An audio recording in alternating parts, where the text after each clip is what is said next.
Welcome to Goldboys Live, presented by Pickett Sports. Sleeper picks, breaking down Game 4 of the NBA Finals. We got a full baseball card to break it all down. We got Josh, we got Burroaks. Boys, Game 4, all of the baseball in action. What's going on? How are you guys? I'm good, man. I'd be a lot better if the MLB would give us some goddamn day games on Preach, Fridays. preach, Like, any day, all what are they days. doing? Like all your games start at 6 p.m. or later. Like, it's Friday. You know people will show up to the ballpark. They will cut out of work at noon to go to a 1 o'clock baseball game. All down. We got Josh, we got Burroaks. I can't offer my opinion on this if unless you want it, which is I'm on the West Coast and I hate waking up and having to bet baseball like super early in the morning before I can even wake up, to be honest. All right, thanks for joining us, Josh. We'll talk to you next week. All right, have a good weekend. Yeah, I'm sorry. Did you not know that the E in ESPN stands for East Coast Sports? Oh, right. That's on me. I forgot the show's called East Coast. At noon to go to a 1 o'clock baseball game. What? I can't Yeah. offer Are we good? Unless you want it, which is I'm on the West Coast and I hate waking up and having to bet baseball. All right, let's get to it. Game 4 of the NBA Finals. It is pretty much do or die for the Heat. If they lose tonight, I'm sure it's Nuggets in 5, as we all expect. If they win, hey, I still would expect Denver to win. I'd still, they'd be favored. They have Game 5 at home, Game 7 at home, but this is pretty much it for Miami. Josh, let's just start. Your best bet for tonight is? I'm going Christian Brown. You can get him at 4.5 points. The only two books you can get it at still are BetMGM and Fox Bet. But I think that there's something there. I think the amount of time that he spent on Jimmy Butler was telling that they trust him. Now, maybe he comes out and gets toasted, but I think he's earned himself 19 to 20 minutes. And the way that he breaks down, like he's the zone breaker, which is incredible. His penetration into the lane against that zone when he's getting the ball in the wing in the corner opened up so much. It opened up Jokic, easy little buckets in the lane off of Christian Brown assists. So I think that his sort of like spark that he provided is something that I do think they're going to go back to. Now, MPJ could come out and hit like his first couple of shots, whatever, and feel good. And we're still looking at him playing maybe closer to 30 minutes. But I think you figure out a way to get Christian Brown at least 15 minutes. And if he needs to get 5 points in there, I think he's proven that he's going to be aggressive. He's got a lot of confidence now. Nice. Yeah, I would say my best bet is I'm going to fade Jamal Murray here. I'm going to take his under 22.5 at minus 108. I just think that floor burn on his hand is going to be a serious problem. I've had some pretty gross hand injuries. I lost 2 fingers. I blew them off with some dynamite, got them amputated, but I was also in the trades for a long time. And when I get bad palm blisters like that, like, it just hampers what I'm able to do so much. I think it's going to really hurt his shooting. I think he'll be looking to pass a little bit more. So I kind of like his assists, but I think it's really going to hamper his shooting. And there's nothing you can do for hand injuries. Like, you can't tape that up. There's nothing you can put on it to kind of force the skin to grow back faster. It's just going to be a problem for him all night. And playing through pain's one thing, but that's a pretty big ass hole in his hand. I think that's going to be hard to overcome. So I'm going to take his under on 25.5. I mean, I saw the story and we were talking before the show. What a bizarre story that was by ESPN with Murray and glorifying how his dad used to basically put him through pain tolerance drills. It's very strange. I knew he had the hand injury. When did he suffer it though? In Game 3. Do we know at what point in the game? Because he had a monster game. Do we know when in the game he suffered it? Not off the top of my head. Okay. I've seen the pictures of that massive floor burn, giant hole in his hand. Like, the thing's like the size of a silver dollar. Like, it's gonna be tough, and it's gonna be really sore. It's gonna be pussy. Like, it's gonna be tough to shoot the ball. Interesting. That's an interesting angle. That is some firsthand knowledge, unfortunately, about dealing with hand injuries that we weren't expecting here on a nice Friday afternoon. Would the better play with that, if you're going to play that info, would you play turnovers over? I don't play that market a lot. Is that maybe a better way to attack it too? Or play both of them? Yeah, I didn't even look into it. That's a good angle. Let me check what his turnovers are here. Looking at it right now, it's Jamal Murray 2.5 on the overs, minus 130 on DraftKings.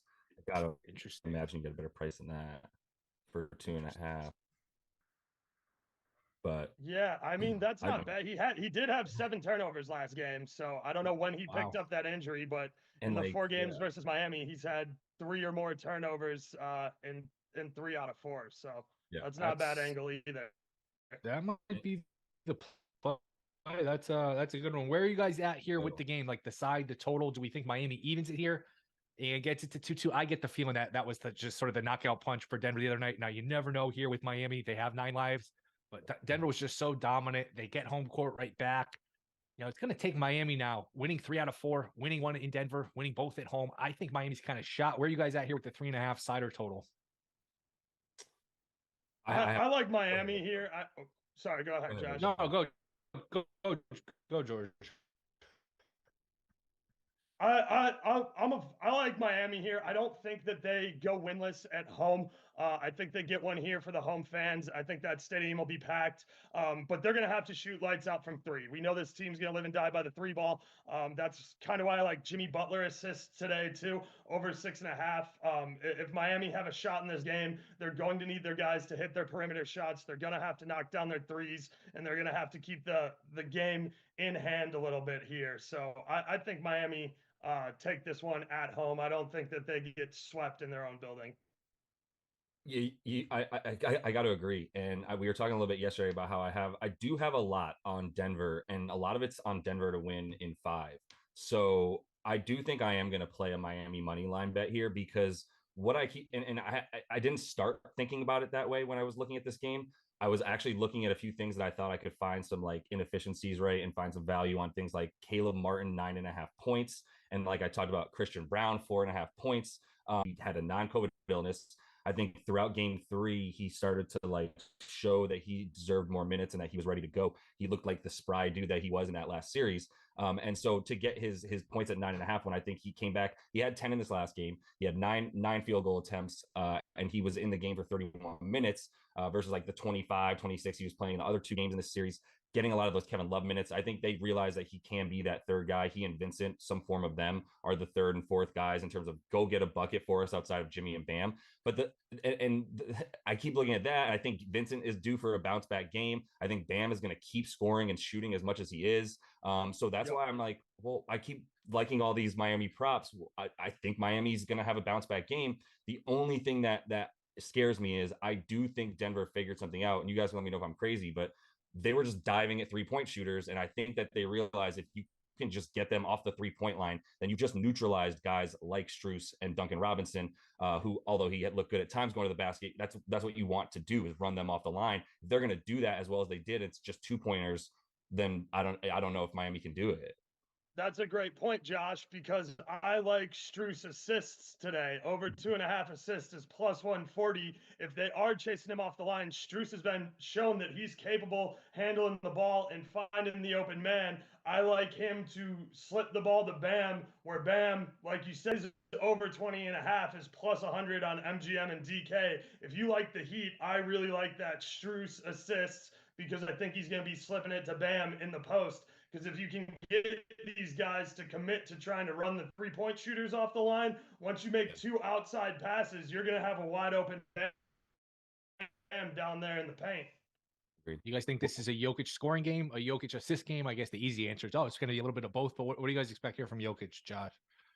I'm going to keep following the scoring, and I'm scared of the assists. I think I do lean towards like Jamal Murray being the assist guy, continuing to do so. We've talked about that a couple of times this week. I'm wondering where you stand, Will, because since we talked, like you kind of talked me off of like really trying to hedge all my Denver stuff, being like, just you're in a good spot to hit it, so keep it going. And I agree. I'm not going to go bananas with a bet on Miami, but since I have more conviction than the last time we spoke about Miami winning this game at this point, like I don't know, what does that do when I say that to you? I mean, it's your bet. So, I mean, I don't want to talk you in or out of anything. Yeah. I just think you're really, it's not like you're hedging an 8-1 here and you're guaranteeing profit. You're basically just selling off a bet you already made. And I don't know that what's changed in your mind since. So, I mean, you could get cute and like take Miami on an alternate line, like plus 4.5, plus 5 or something, and have a middle where if it's a close game and Denver wins, you hit them both. But I don't know if you like Miami, obviously take Miami, but I just think, you pick Denver in 5 for a reason. You're sitting here and Denver in 5 is, Denver's favorite tonight. They'll be a monster favorite if either way in game 5. So Yeah. I don't know. Did you overbet It's like a your little bit unit of, like, size or go ahead? No, it's a little bit of like, now I'm in it. And now that I'm in it, I'm saying like I have this information that's telling me in this moment for this game, this is how I should be betting it. But I think I can play the Miami player props a bit that I like. They're small totals. It's like 9.5 for Martin, right? And even though he's shooting the third and fourth most amount, I think in this game for Miami. But I do think you keep hitting Bam and definitely Bam, and you keep hitting Jimmy Butler, because like those are the two guys they're going to make score. If they are running guys off the line, those are the two guys that are going to have the ball in their hands shooting inside the 3-point line. Yeah, I mean, with how volatile NBA games are, boy, if I were you and I really wanted to get off my bet, I'd probably be a little bit greedy and just hope at some point on Miami, as long as you win and you're betting game How 5. about Yeah, that what do you got, game George? too, where both teams were down by 20 points and Miami ended up winning? I know that's kind of a little different market. Do you guys? I think it was Do you 15. I guys think see? Denver got down 15. I think I don't remember what they were up, but I know what you mean. Yeah, both teams. There's wild swings in these games. Absolutely. Yeah. Do you guys see some value in that market? Because I've seen a couple of guys playing the come from behind and win markets on both sides, because you're getting, if you take them 10, 15, 20 and kind of do it that way on both teams, like you're getting really good value. And if as long as somebody goes on over a 10 or 15 point run, then no matter who wins on the money line, you're securing a nice little wager there. Do you guys see a big spread like that happening with bigger runs today, knowing what's on the line, or do you think a lot tighter game tonight? I mean, it would depend on the price. I just like Denver, so I don't know that Miami's going to get like a 10 or 15 point lead. I kind of see a similar game towards like that we saw in game 3, where Denver just sort of in control throughout. So, I mean, again, it depends on the price. I wouldn't jump on it, but I'm curious what you think, Josh. It's a great question, because I was even going to ask it in a little, and I'm not going to dodge it. I will definitely answer your question in one sec. But I think the way I was going to ask it and talk about it briefly was like, how do you think it starts? Do you think that Miami comes out and just like is ripping and roaring, and then maybe you get like Miami to win the first quarter, and Denver to win the game, Miami to be leading at half, Denver to win the game? You can play those. If it's like we're looking at it right now, if it's like Miami Heat winning in the first quarter and Denver wins the game, is plus 425. That's just 12 minutes that they need to be leading, and then Denver has to come back. So I do think that it's worth it if you find good numbers on the little like largest lead ladder you were talking about, Yeah. Oaks. Like that's a pretty, I do like going that route, because that's what we've seen in I think every game. If you look at the biggest lead, it's been anywhere from like 15 to 19 points. And if you take over on either, and you specifically tie the over to one of those teams leading, or do it both ways, you could probably just still guarantee yourself money if one of them hits a 15-point lead, and do it that way. But I also do think Miami comes out and goes pretty crazy. I don't know that they're necessarily going to be able to be winning by that much. But I do think that if you like 425 on a first quarter Miami Denver to win, that's not too bad. Denver does tend to play Jokic the entire first quarter. I thought about just Denver money line first quarter, because you're getting Jokic for your entire bet. You always have to worry when you're betting Denver. Hey, how are the non-Jokic minutes going to go? If you bet them just the first quarter, you don't really have to worry about that. So, I don't That's know. what happened in game. Sorry, that's what happened in game 2. Is Denver came out, they smoked them in the first quarter. Miami was down big, and then Miami, into that second quarter, going into half, stormed back and took the lead. Yeah.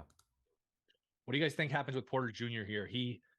Only 2 points. I don't want to give somebody too much credit for scoring 2 points and didn't, he doesn't play good defense. I actually thought he got some hard-nosed rebounds and made some tough plays and at least showed you a little something. Do you think that's enough for he earned some minutes? Eventually, that guy's going to shoot the ball better. I'm almost tempted. I've been on him. He's burned me a couple times. I'm tempted to put my hand back on the stove and just go for it again, because I feel like the ball's eventually going to drop. He's too good of a shooter. If he's getting 30 minutes, eventually he's going to have a game where he knocks down, 3 or 4 threes. What are you guys' thoughts here on Porter? What would you play for Porter? Because the points are down to 10.5, I think.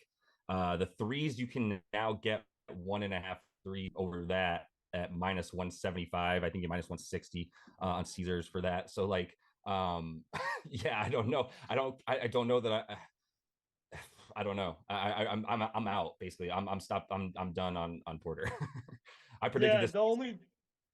The thing I like on Porter is I might take his under an assist. His under 0.5 assists is plus 105, plus 106 over on Caesars. Um, like Will's saying, he needs to heat up. He's gonna shoot. He's kind of a black hole. When the ball goes in, it doesn't come out. And he's not, he doesn't get very many assists or assist opportunities because he's a shooter. So I kind of like his under assists there at plus money. For the reason Will said, he's going to have to shoot. He's got to find his stroke. And if he's hitting his baskets, he's certainly not going to be passing off the rock. So I like his under assists. Do you have his number in front of you, Josh? Do you have a double-double? I'm tempted to even ask it or see it. It's going to be juiced. I'm sure it's going to be a nice price. Double for Mr. Michael Porter Jr. is plus 750 on. Oh man, I got to take that. I hate myself. That's on DraftKings. Let me look at FanDuel real quick. I should just pull up Pickett Sports app there, which is awesome. At plus 750, do we not? I mean, come on. I know how the minutes, the production, but come on, plus 750. I like that. I really like that. Your fault here. I hate that I like that, but I like it. Double. You're so like tons of rebounds available in this game too. I mean, there's going to be heavy defense, a lot of missed shots. There were there were plenty of rebounds to go around to everybody's stat sheet last game. And he stuck his nose in there. I thought he rebounded nicely last game too. Yeah, I thought he rebounded nicely in game 3. Well, if he's not going to hit his baskets, he's got to do something to get minutes, right? And do you think that the Heat shoot as poorly though, and then there's as many rebounds available? I mean, trying to guess who's going to shoot well is impossible. That's kind of where I'm at with it. Is if you like the Heat, maybe that's not the bet for you. If you like Denver, that might be the bet for you on the Porter Jr. double. What's it under on FanDuel? I'm trying to find it on FanDuel. Plus 650. It's better on DraftKings. Plus, I'm not going to sit here and talk about it at plus 750, then not bet it and have it hit. If nothing else for the FOMO, I'm taking it. Plus 750, I think is a good bet. Love it. Let me see if it's better anywhere else because I can use this real quick. Double from Mr. Port. Yeah, no, plus 750 is the best you're going to get. Jokic triple-double. Worth it or no? Yeah, go ahead. We can. Before we get off basketball, you got Jokic triple-double and a win. I think you can still get plus money, right? It's like plus 130. Yeah, it's minus, not double. Yeah. The triple double and a win is plus 162 on FanDuel for Jokic. Yeah. Not terrible. I don't know that that's great either because the assists scare me. If you're sort of fading that idea with Murray assist leader bets and stuff like that, then like I don't know, you want to even waste it with the triple double. Because the game is basically a coin flip, and he's a coin flip to get a triple double. So I mean, you're getting plus 160 basically on a 2-team parlay. I mean, I don't really like that. I'm not in a hurry to bet that at all. You could bet them individually. Baseball. Before we get out of here, what do you guys have? So I'm taking some Cole. K's, he's over 6.5. Big home game, big rivalry game with Boston. He's dominated in this rivalry game. Boston's offense has been completely anemic recently. They're not striking out as much as they were. They went on like a 4 or 5 game stretch where they were K-ing everything, but they're banged up. Their offense is completely anemic.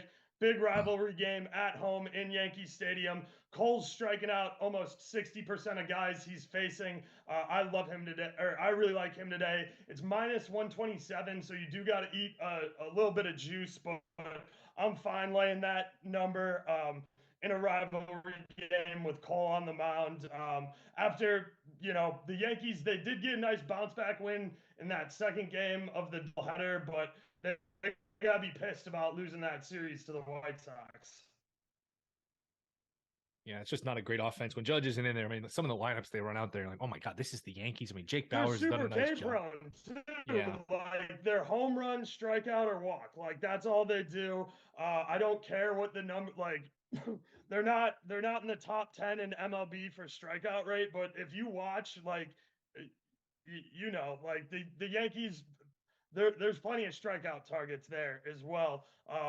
Boston doesn't have anybody on the mound that I like. They're running out of pitchers. They just started a guy and then cut him immediately after his outing yesterday. So yeah, I think Cole striking out 26% of batters he faces in this rivalry game at home is a really good spot. And then I'm taking in the late game. I really like Stroman for the Cubs. I'm a White Sox guy, so like it's tough to get me to buy into a Cubs player. But Stroman's Kane, 22% of the guys he faces. San Francisco is absolutely horrendous at the plate. They have zero discipline. 7 of their 9 starters K more than 20% of their at bats. And you know they do have an offense when they can hit the ball, but Stroman's a workhorse. He pitches. You know, typically over 18 outs. Like he throws 100 pitches a game. He's got great stuff. I think he's got really good stuff. I think he's a really good starting pitcher against this weak ass San Francisco team.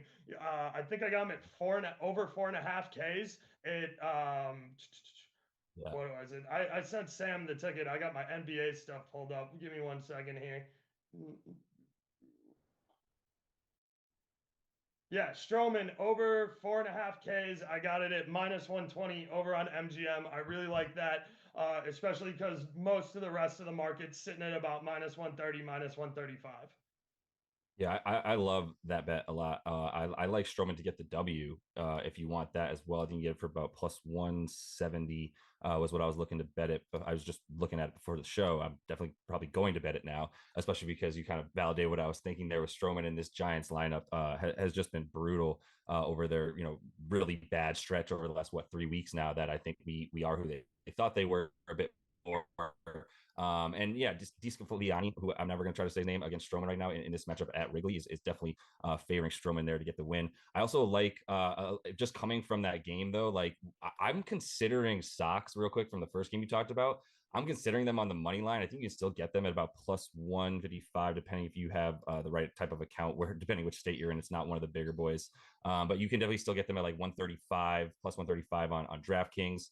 I'm considering them just because I'm looking at some of the expected stuff that Cole has been sort of pitching above expectancy. He's a lot closer to 4 than he is 2 in some of these numbers that you'd rather see him a little bit lower. So I don't know if there's an opportunity there to kind of like get ahead of something, even though I know these two teams are not necessarily trending. Like the Yanks are trending in the right direction, but I think with Judge out, like you were saying, like even though they have a lot of nice expected numbers at the plate, like I think a lot of that is Aaron Judge, and if he's not in there, then I think they are a bit closer to what these numbers that they have been putting up at times, especially the strikeouts and stuff. So I might look at that. I haven't bet that yet either, but that's one that I am looking at. Yeah, velocity My weight thing is is, down a tick for Cole.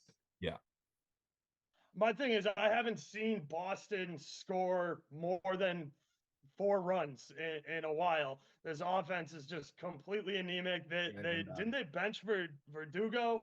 No, he's on paternity leave. He's on paternity leave. Let's give him a mazel tov. He's on my fantasy team. Nice. Benching him for having sex. That's a rough deal. Freaking sex. Yeah. So I don't know. I'm not touching either side of that money line just because, like you said, I don't really trust either of these offenses. I just think that Cole is pitching well. And big rivalry game at home that I think in 5 games last year he was over his 6.5 and in 4 of them. He takes care of business, and this is a big game. No, this is a big game for sure. I think we can both be right because he can definitely get 26% of his outs via strikeout, and he can kind of hold and then give to a not pretty suspect bullpen in a way that when he gives up hits too, he gives up the long ball. Like when you hit him, you hit the piss out of him. So if you got and sometimes he does have control issues. So if he's walking guys and you got a man on and you go yard, you could easily win a 2-1 game here as Boston. Right. And Cole could still get 8-10 strikeouts. Yeah, exactly. 100%. We're not necessarily negatively correlated here. No, absolutely not. Go ahead. The last 2 for baseball I got that I want to talk about is Merrill Kelly and Tyler Wells. I really like the spot for both of them. These lines are pretty juiced, so I did parlay them together. I know that I don't have a problem laying some heavy juice. I know Will doesn't. sometimes more of the casual bettors don't like that. I don't really have a problem pairing them either. Kelly is striking out 27.6% of batters faced. Detroit doesn't have a hitter in their lineup that K's less than 20% of the time, 19% of the time. Detroit, they're just not good. Arizona, they don't strike out even. I've seen some people playing Kelly. I've seen people playing the PPD of 5Ks in the win. I'm perfectly fine here going to 6Ks. It is like minus 155, and that's why I ended up parlaying it with Wells, who's pitching really well over his last 6 or 7 games. He's striking out 26.5%. KC is absolutely garbage. They're one of the most K-prone teams in the MLB. Pascatino and Olivares are the only 2 guys in that lineup K'ing it under 20%. So I just think this is really prime spots for 2 guys who are pitching well and have been able to keep their pitch counts low in their last few outings. So I like Wells. I think he's got a decently well-rested arm. I like Kelly, and so I parlayed those together to get about plus 175 over on Caesars. Love it. Last one, and I got to get out of here. 30 seconds or less. White Sox plus 850 to win the division. Crazy or not crazy? Not crazy. That division's so. trash. If Horrible. you have a winning record, you might win that division. Garbage. Both Centrals, yes. Both Centrals are garbage. Jump in, get in where you fit in, take big odds. Everyone is as likely to win as everybody else.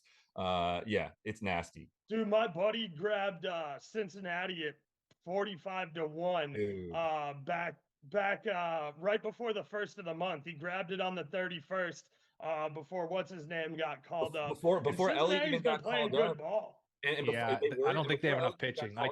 I took them 40-1 too. I don't think they have enough pitching, but it's gonna be a fun ticket to watch. They need Lodolo back. I just saw Ashcraft went on the IL. They need Ashcraft to develop into a guy, because if you have, Lodolo, Green, Ashcraft, this kid Abbott up, there's the makings of a good staff. I just feel like they're a year and a half away. I don't know. It is okay if they can get their staff healthy, though. Like, it is a bad division, and it's not there anymore. Though, is it 4-1 now for the Reds because of Ellie Mania? Yeah, it got nuked. It got absolutely crushed. Yeah. And other thing I want to mention is, like, Reds are top 5 in MLB against the run line. So, like, if you're a money line and a run line better, like, you should be looking at the Reds every day. That's awesome. Yep, they score a ton of runs. They are an over machine because they give up runs, they score runs. They're a lot of fun. I'm looking 11-1 to win the division at Bet Rivers.